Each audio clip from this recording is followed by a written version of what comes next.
अस्सलाम वालेकुम नाज़रीन, प्रोग्राम न्यूज़ टॉक में वहाँ के चौंदा भलीकार हैं। जो प्रोग्राम में पाण ॻाल्हि ॿोल कंदासीं त PTI जेका आहे उन जे लहजे में हिकु भेरो ॿीहर असांखे सख़्ती नज़र अचे पई ऐं उन्हनि हिकु भेरो ॿीहर जेके हसास इदारा आहिनि उन्हनि जे ख़िलाफ़ु मुहिम जी जेका आहे सोशल मीडिया ते शुरूआति करे छॾी आहे। उन सां गॾोगॾु उन जेके चेयरमैन आहिनि, बानी आहिनि, उहे बि सख़्तु क़िस्म जा ट्वीट बि जारी कनि पिया ऐं उन्हनि में उहे इल्ज़ाम लॻाइनि पिया त उन्हनि जी हयाती खे ख़तरो आहे। जेकॾहिं कुझु थिए थो त उन जा ज़िम्मेवार हू त आर्मी चीफ ऐं DGI जे हवाले सां चवनि था। सो इन्हनि जे लहजे में जेका इहा सख़्ती आई आहे, अॼु प्रोग्राम में पाण ते ॻाल्हि ॿोल कंदासीं। उन जा सबबु कहिड़ा आहिनि, छाकाणि त कुझु अर्सो अॻु ताईं त इहे ख़बरूं हलियूं पियूं त राब्ता आहिनि इस्टेब्लिशमेंट सां, उन्हनि खे को रिलीफ मिली सघे थो। छा उहो रिलीफ न मिलियो, उनजे करे लहजे में तब्दीली अचे पई ऐं जेका लहजे में तब्दीली आई आहे उनखे ॿिए पासे कीअं ॾिठो वेंदो ऐं उन्हनि जे बि जेकॾहिं लहजे में तब्दीली आई त पोइ ख़ान साहब खे केतिरनि सख़्तियुनि खे मुंहुं ॾियणो पवंदो या उनजी पार्टी खे केतिरनि परेशानियुनि जो मुंहुं ॾियणो पवंदो। अॼु प्रोग्राम में पाण ते ॻाल्हि ॿोल कंदासीं। गॾोगॾु मौलाना फज़लुर रहमान साहब जेका क़ौमी असेंबली में गुज़िरी तक़रीर कई ऐं उनखां पोइ वरी ॾिसूं था त हिकिड़ो थ्रेट अलर्ट बि पब्लिक थियो आहे जेको 2 ॾींहं पुराणो आहे, जंहिंमें ॿुधाए पियो त मौलाना साहब ते हमिलो बि थी सघे थो। अलाह साईं उनखे सिहत ॾिए। बहरहाल ख़ैबर पख्तूनख्वा हुकूमत इहो थ्रेट अलर्ट बि जारी कयो आहे। छा इहो उन्हनि खे हिसाइण जी कोशिशि आहे, छाकाणि त मौलाना साहब चवनि था तो ग्रैंड अपोजिशन अलायंस ठाहिण ॾांहुं वञनि पिया ऐं हुकूमत जे ख़िलाफ़ु का तहरीक शुरू कंदा। हीउ थ्रेट अलर्ट उनजे करे जारी थियो आहे या छा, उन सभु सूरत हाल खे पाण सम्झण जी कोशिशि कंदासीं। इस्लामाबाद वञा सीनियर तजनिगार आहिनि, लेखक आहिनि डॉक्टर नाज़िर महमूद साहब, उहे हींअर असां सां वीडियो लिंक ते मौजूद आहिनि। डॉक्टर साहब बहुत शुक्रिया सर, आपने हमें वक्त दिया। आपसे समझना चाहेंगे मुल्क की जो सियासत है किस तरह देख रहे हैं जो कुछ हो रहा है, स्पेशली हम PTI की सियासत को देखते हैं कि एक मरतबा फिर उनके लहजे में हमें जो है वो सख्ती नज़र आ रही है। हु आर यू के नाम से एक नई मुहिम शुरू हो गई है जिसमें आर्मी चीफ को, DGI SI को टारगेट किया जा रहा है। फिर हम देखते हैं कि खान साहब ट्वीट करते हैं कि मेरी ज़िंदगी को ख़तरा है, कुछ हुआ तो ये दोनों जिम्मेवार होंगे। तो ये सब क्या है, इसकी सबब क्या है, इसका, इस सख्ती का या इस तरह के इल्ज़ामात लगाने का PTI का? जी, असल में बुनियादी तौर पे ये हुआ है कि इन्होंने जो वो खत लिखने का ड्रामा किया था कि ये ओपन लेटर या खुले खत ये लिखते रहे और इन्होंने 2-3 दफ़ा लिखा और ये तवक्का कर रहे थे कि वो खुले खत के जवाब में शायद आर्मी चीफ इनको कोई सॉफ्ट कॉर्नर दिखाएंगे या नरम गोशा दिखाएंगे और इनकी किसी तरह से इख्तिदार में वापसी की राह हमवार होगी। लेकिन उसमें इनको सरासर नाकामी हुई है और आर्मी चीफ ने तो बिल्कुल क्लियरली कह दिया कि ना मुझे खत आया है, ना मैंने पढ़ा है, और अगर आएगा भी तो मैं प्राइम मिनिस्टर को भेज दूंगा। तो वो that was the right approach. इसका मतलब ये कि जो फौज की आला क़यादत है वो अभी किसी तरह से भी इमरान खान को या PTI को कोई रियायत देने पे तैयार नहीं है और होना भी नहीं चाहिए, क्योंकि ये फौज का डोमेन नहीं है, ये खालिसतन सियासी मामलात हैं और एक सियासी जमात का रहनुमा जो है वो वैलिड मुकदमों में कैद है, उसको सज़ा हुई है जिससे फौज का बराह रास्त कोई ताल्लुक नहीं है। तो एक तरफ तो ये एंटी इस्टेब्लिशमेंट बनकर सामने आते हैं अपने सोशल मीडिया कैंपेन में, फौज के खिलाफ और आर्मी चीफ के खिलाफ और इस्टेब्लिशमेंट के खिलाफ बातें करते हैं जैसे कि ये बड़े जमहूरियत के चैंपियन हैं, और दूसरी तरफ ये फौज से राब्ते की राह हमवार करने की कोशिश करते हैं कि जी वहाँ से इनको कोई ना कोई नरम गोशा मिले ताकि ये किसी तरह चोर दरवाजे से इख्तिदार में वापस आए। तो जब ये उस कोशिश में नाकाम हुए हैं तो उसके नतीजे में इन्होंने सोचा, मेरा ख्याल है कि एक दफ़ा फिर सख्ती दिखाई जाए और फौज के खिलाफ और आर्मी चीफ के खिलाफ मुहिम चलाई जाए। तो वो उस मुहिम में ये लोग लगे हुए हैं और ये इस तरह की बदतमीजी, तूफान बदतमीजी, ये इनका PTI का पुराना तरीक़ेकार रहा है जब से ये वजूद में आई है पार्टी, ये जमात। ये सियासी जमात तो थी नहीं, जाहिर है कि ये चूचू का मुरब्बा एक बनाया गया था और वो उसको जिस तरह से इख्तिदार में लाया गया वो हम सब जानते हैं, और उसमें जो जो किरदार अदा किया, चाहे वो जनरल बाजवा हो या जनरल फैज हमीद हो जो कि इस वक्त जेल में है, उन सब ने अपना किरदार अदा किया था। और अब वो जाहिर है जिसको कहते हैं ना कि सियानी बिल्ली खंबा नोचे, अब इनके हाथ में कुछ बचा नहीं है। तो ये सोच रहे हैं कि फिर शायद इनको इस तरह से प्रेशर टैक्टिक्स इस्तेमाल करें, सोशल मीडिया मुहिम चलाएं तो जिससे फौज घबरा जाए या फौज की क़यादत घबरा जाए और वो इनसे मुज़ाकरात करे और इनसे कहे कि अच्छा हम आपको इख्तिदार में वापस लाते हैं। लेकिन मुझे लगता नहीं है कि ऐसा कुछ होगा। सही। वही ना कि अब तक जो डॉक्टर साहब हम भी देखते हैं कि जो जब भी इन्होंने सख्ती अख्तियार की है तो उसके बाद पीटीआई को और ज़्यादा नुकसान हुआ है। तो अब तक अगर इस्टेब्लिशमेंट को झुकना होता, लेटना होता तो लेट चुकी होती, लेकिन अब तक तो हम नतायज यही देखते हैं कि इस तरह के लहजे से पीटीआई को ही नुकसान हुआ है। तो आने वाले दिनों में अगर यही लहजा ये बरकरार रखते हैं, सख्ती वाला बयान या बरकरार रखते हैं, तो फिर पीटीआई के लिए कोई वही सवाल होगा कि कोई रियायत नजर आ रही है, सख्तियों में और इजाफा आप देख रहे हैं? देखें, इसका एक पहलू और भी है जो जहन में रखना चाहिए। वो पहलू ये है कि हमारे यहाँ कोई भी सियासी जमात जो स्टांस या जो मौक़िफ़ अपनाती है तो वो खुद ब खुद नहीं अपनाती, उसके पीछे भी कोई कहीं ना कहीं डोरी हिलाने वाले मौजूद होते हैं। अच्छा, अब ये जो पीटीआई है, पीटीआई को बाकी रखना, उसकी मीडिया फोर्स को बाकी रखना और उसकी नाम, हालांकि वो इंतखाब में शिकस्त खा चुके हैं, लेकिन उसके बावजूद वो उनका जो ये नाम नहाद एक स्ट्रेंथ या ताकत है, ये एक तरह से देखा जाए तो इस्टेब्लिशमेंट के भी फायदे में जाती है ना, क्योंकि जो मौजूदा हुकूमत है मखलूत हुकूमत है। अच्छा, और मखलूत हुकूमत भी जो पिछले इलेक्शन हुए थे, जाहिर है जैसे तमाम इलेक्शन पाकिस्तान की तारीख के हुए हैं कि वो मैनिपुलेटेड होते हैं, उसमें कोई ना कोई कहीं ना कहीं मुदाखलत होती है और एक जमात को हटा के दूसरी को लाया जाता है। तो हम ये नहीं कह सकते कि ये पिछले इलेक्शन हुए जिसके नतीजे में ये कोलिशन गवर्नमेंट आई है, ये कोई शफाफ इलेक्शन थे, या उससे पहले जिसमें इमरान खान को लाया गया वो भी शफाफ इलेक्शन नहीं थे। तो ये भी एक तरह तरीक़ेकार होता है कि हुकूमत वक्त को, जो मखलूत हुकूमत है, उसको प्रेशर में रखा जाए और मौजूदा हुकूमत ये ना समझने लगे कि पीटीआई जो है वो ख़त्म हो चुकी है और पीटीआई कुछ नहीं कर सकती। यानी एक काउंटर बैलेंस के तौर पर उन लोगों को बाकी रखा जाता है, उन टेक्निक्स को इस्तेमाल किया जाता है कि अगर मौजूदा हुकूमत ने वो जो जिसको हम कहते हैं ना कि वो रिवायती जो सेम पेज है, कि being on the same page, कि आप एक सफ़े पे आ जाएं और जो हम आपको डिक्टेशन दे रहे हैं वो आप हमारी सुन लें। अगर आप नहीं सुनेंगे तो हमारे पास ये मुतबादिल मौजूद है जो कि एक बहुत बड़ी ताकत है, जैसा जबकि है नहीं। मैं नहीं समझता कि पीटीआई कोई बहुत बड़ी ताकत है, लेकिन उसको आर्टिफिशियली जिंदा भी रखा गया है और वो इसलिए जिंदा रखा गया है कि वो मौजूद रहे ताकि जब कभी मौका मिले तो मौजूदा हुकूमत को भी ब्लैकमेल किया जा सके। और मौजूदा हुकूमत हमेशा ये सोचती रहे कि हमारे ऊपर तलवार लटकी हुई है और अगर हमने बातें नहीं मानी तो उसके नतीजे में बिल्कुल मुमकिन है कि जो पीटीआई एक बहुत बड़ी ताकत है, जो कि मैं नहीं मानता कि है, लेकिन उसको रखा गया है ताकि जब भी अगर ऐसी सूरत हाल हो तो वो मौजूदा हुकूमत ये समझे कि भाई हमें हटा के ये किसी न किसी तरह इसको ले आएंगे।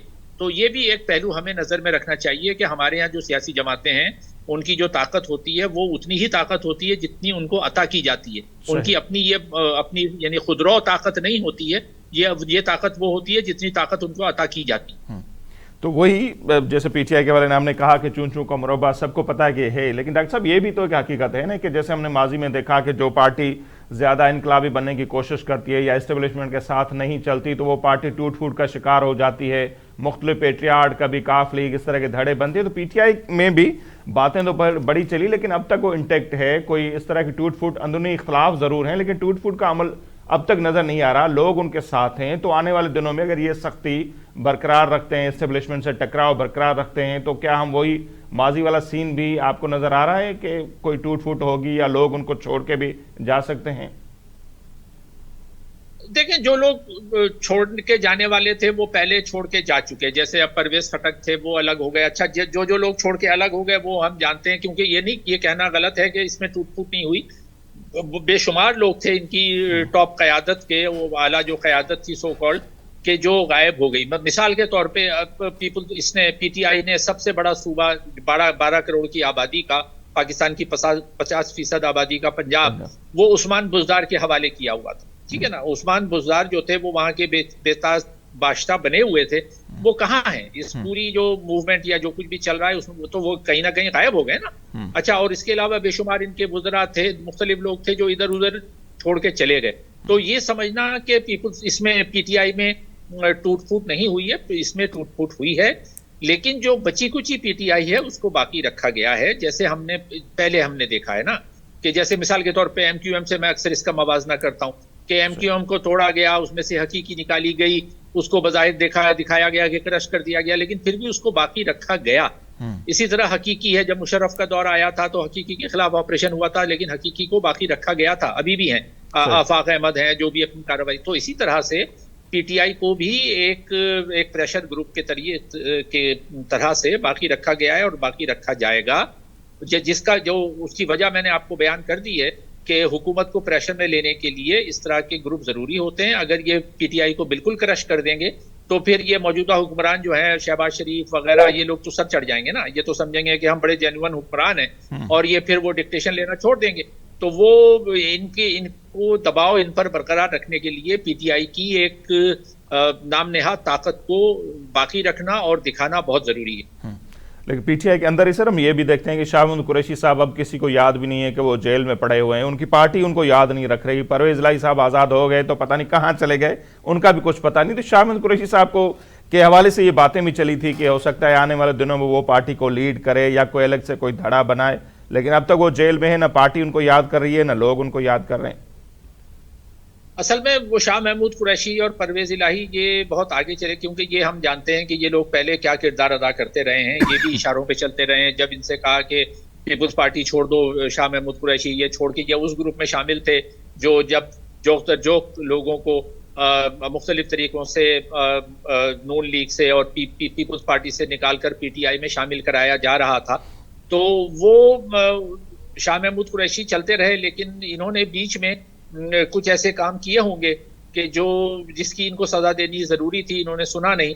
तो एक तो वजह यह है कि ये मेरा ख्याल ये है कि इनको जो कहा गया था शाह महमूद कुरैशी को और परवेज इलाही को, वो इन्होंने सुना नहीं और इन्होंने जो बदलती हुई सियासत का जो रंग था और इस्टेब्लिशमेंट की जो बदलती हुई हमदर्दियां थी उसको ये समझे नहीं, तो उसकी इनको सजा देनी जरूरी थी। अच्छा, दूसरी बात एक ये भी है कि इस तरह के बड़े लीडरों को जब सजा दी जाती है तो उनको उनकी प्लेस पे भी रखा जाता है ना, उनको अपनी औकात याद दिलाई जाती हैं। क्योंकि ये शाह महमूद कुरैशी को हम जानते हैं कि ये बड़े जो है वो रूहानी एक पेशवा का भी दर्जा रखते हैं अपने मुरीदों के हल्के में। अच्छा, वजीर खारजा रह चुके हैं, बड़े ओहदों पे रह चुके हैं और मुल्तान की बड़ी शख्सियत हैं। तो मतलब इस तरह की शख्सियतों को एक तरह से जब ये सलूक किया जाता है तो इसका मैं जो कह रहा हूँ कि वक्तन फ़वक्तन इतनी बड़ी शख्सियात को उनकी औकात याद दिलाई जाती है। परवेज इलाही को भी उनकी औकात याद दिला दी गई कि भाई आप ये ना समझें कि आप बड़े ख़ानदान के हैं या बड़े रूहानी अहमियत के हामिल हैं तो आपके साथ ये सलूक नहीं हो सकता। और ये एक तरह का मैसेज भी होता है बाकी सियासतदानों को कि आप कुछ भी कर लें, ये आप जो है वो जब आपके खिलाफ कार्रवाई होगी तो आप कहीं बचकर नहीं जा सकते और आपको किसी ना किसी मुकदमे में फंसा के पीछे फंसे दीवारे जिंदा यानी जेल की सलाखों के पीछे डाला जा सकता है। तो वो जाहिर है, लेकिन उनके साथ वो सलूक तो नहीं हो रहा होगा जो आम कैदियों के साथ होता है, लेकिन ये भी उनको एक सबक है। मेरा ये ख्याल है कि आप सीधे हो जाएं, हो सकता है अगर कोई कंप्रोमाइज हो जाए तो वो बाहर भी आ जाएं, लेकिन अभी तो मुझे नहीं लगता कि वो लोग बाहर आएंगे। मतलब अगर उनको मुतबादिल के तौर पर कुरैशी साहब को सामने लाया जाए तो कितना इम्कान है कि पार्टी पीटीआई के लोग उनको कबूल करें, या अब तक उनका बाहर ना आने का एक वजह यह भी हो सकती है कि पार्टी के अंदर उनकी कबूलियत नहीं है, शायद इसलिए उनको मुतबादिल के तौर पर नहीं लाया जा रहा। कबूलियत नहीं है, क्योंकि अगर कबूलियत होती, देखें इमरान खान ने तो उनको साइडलाइन पहले ही कर दिया था, क्योंकि हम ये जानते हैं कि जब पीटीआई पंजाब में हुकूमत बना रही थी 2018 में तो he was a strong contender for chief ministership के उस वक्त अफवाहें उड़ रही थी कि पंजाब का चीफ मिनिस्टर शायद शाह महमूद कुरैशी को बना दिया जाए और ये तवक्का भी रख रहे थे। लेकिन पुरस्रार तरीके से जो है वो इमरान खान ने ये फैसला किया कि नहीं, एक बिल्कुल निस्बतन गैर मारूफ सियासतदान तहसील लेवल के उस्मान बुज़दार को बनाया गया। तो ये एक तरह से स्नब था जो इमरान खान ने ही शाह महमूद कुरैशी को दिया था। तो शाह महमूद कुरैशी तो पहले ही साइडलाइन मेरा ख्याल है हो चुके हैं, इनकी कोई इतनी बड़ी अहमियत है नहीं। और आमतौर पे ये होता है कि जो लोग अपनी सियासी पार्टी को छोड़कर दूसरी पार्टियों में जाते हैं तो उनका जल्द या बदेर इसी तरह का हशर होता है। तो वो फिर ये कि जिसको कहते हैं ना राधे दरगाह बन जाते हैं, वो किसी काम के रहते नहीं। तो मुझे लगता है कि शाह महमूद कुरैशी का भी यही हाल होने जा रहा है और उनका भी कोई रोशन सियासी मुस्तकबिल नहीं देख रहा हूँ। सही। पहले तो वो वजीर आजम के भी उम्मीदवार थे जो पीपल्स पार्टी में थे, यूसुफ रजा गिलानी के बाद जब वो परवेज साहब जो वजीर आजम हो गए थे तब वजीर आजम नहीं बन पाए, फिर वजीर आला नहीं बन पाए, तो सही अब पता नहीं क्या होगा उनका फ्यूचर। अच्छा सर, अब आ जाते हैं मौलाना फजल रहमान साहब ने कल एक स्पीच की कौमी असम्बली के अंदर, उन्होंने जिस तरह जो तकरीर की वो बड़ी दुएंदार थी। एक तो उन्होंने कहा कि दो सूबों के अंदर कोई रिट ऑफ लॉ नहीं है, उधर रियासत की कोई रिट नहीं, केपी हो बलूचिस्तान हो। दूसरा फिर उन्होंने ग्रैंड अपोजिशन अलायंस के हवाले से बातें की, और फिर हम देखते हैं कि एक थ्रेट अलर्ट भी जारी हो गया है उनको केपी हुकूमत की जानिब से कि उन पर हमला भी हो सकता है। तो वो ग्रैंड अपोजिशन अलायंस की बातें करें, तो आने वाले दिनों में कोई इस तरह का अलायंस देख रहे हैं जिसकी क़यादत मौलाना साहब कर रहे हों, या कोई बड़ा अलायंस बने जो हुकूमत के लिए कोई खतरे का सबब बने? हुकूमत के लिए खतरे का सबब बनना अभी मुझे फौरी तौर पर तो नजर नहीं आता, लेकिन इस तरह के अलायंसेस बनते रहते हैं, पहले भी बने हैं। तो हो सकता है कि ये कुछ जमातों को शामिल करने में कामयाब हो जाए, लेकिन ये बड़ी ताकतें नहीं हैं। देखें ना, बड़ी बड़ी जमातें जो हैं वो नून लीग, पीपल्स पार्टी और पीटीआई हैं इस वक्त, ठीक है। उसके बाद जो जमातें हैं वो बी या सी ग्रेड की जमातें हैं, जो जमात इस्लामी हो गई, JUI हो गई, और छोटे मोटे ग्रुप्स हैं। तो ये अगर सब मिल भी जाएं और ऑल पार्टी अलायंस बना भी लें तो उसकी कोई बहुत ज्यादा अहमियत होगी नहीं, और वो ज्यादा से ज्यादा यही कर सकते हैं कि हुकूमत को प्रेशर में लेने के लिए दोबारा से कोई धरना दे दें या दोबारा से कोई लॉन्ग मार्च कर दें। लेकिन जब तक के इस्टेब्लिशमेंट मौजूदा हुकूमत के साथ है, इसको कोई हिला नहीं सकता। वो सिर्फ ये कर सकते हैं कि प्रेशर देने के लिए कोई छोटा मोटी कार्रवाई कर लें। तो कोई मुझे ये जो ग्रैंड अपोजिशन अलायंस अगर ये बनाएंगे भी तो वो कोई अहम किरदार अदा करता मुझे उस वक्त तक नजर नहीं आता जब तक कि उनको कहीं से ग्रीन सिग्नल ना मिले। ठीक, बहुत शुक्रिया डॉक्टर साहब, आपने हमारे लिए वक्त निकाला। डॉक्टर नाज़िर महमूद साहब, उन्होंने जो तजियो वहाँ जे साम्हूं आहे, ॻाल्हि इहा ई आहे, बिल्कुलु पाकिस्तान जी तारीख़ बि असांखे इहो ॿुधाए थी त एसि ताईं अपोजिशन जी का बि तहरीक कामयाब कान थी आहे जेसि ताईं उन्हनि खे ताक़तवर इदारनि जी सपोर्ट न हुजे। हाणे बि बार बार अहिड़े क़िस्म जूं ॻाल्हियूं त थियनि पियूं, PTI बार बार अहिड़े क़िस्म जी कोशिशि कई, हाणे उहा नाकाम वई, हाणे मौलाना फज़लुर रहमान साहब कोशिशूं करे पियो। सो ॾिसूं था त ईंदड़ ॾींहंनि में मंज़रनामो छा थो जुड़े, ऐं एस्टेब्लिशमेंट जी जेकॾहिं सपोर्ट नथी हुजे त छा का बि अहिड़ी तहरीक कंहिं बि चूंडियल हुकूमत खे घर भेड़ो करे सघे थी या न। हींअर ताईं जी तारीख़ त ॿुधाए थी त नथी करे सघे। ईंदड़ ॾींहंनि में छा थींदो उन ते ॻाल्हाईंदासीं। ते वक़्तु पियो मुख़्तसर ब्रेक जो, ब्रेक वठंदासीं, वापसि ईंदासीं त इन समूरी सूरत हाल ते पाण वधीक ॻाल्हि ॿोल कंदासीं।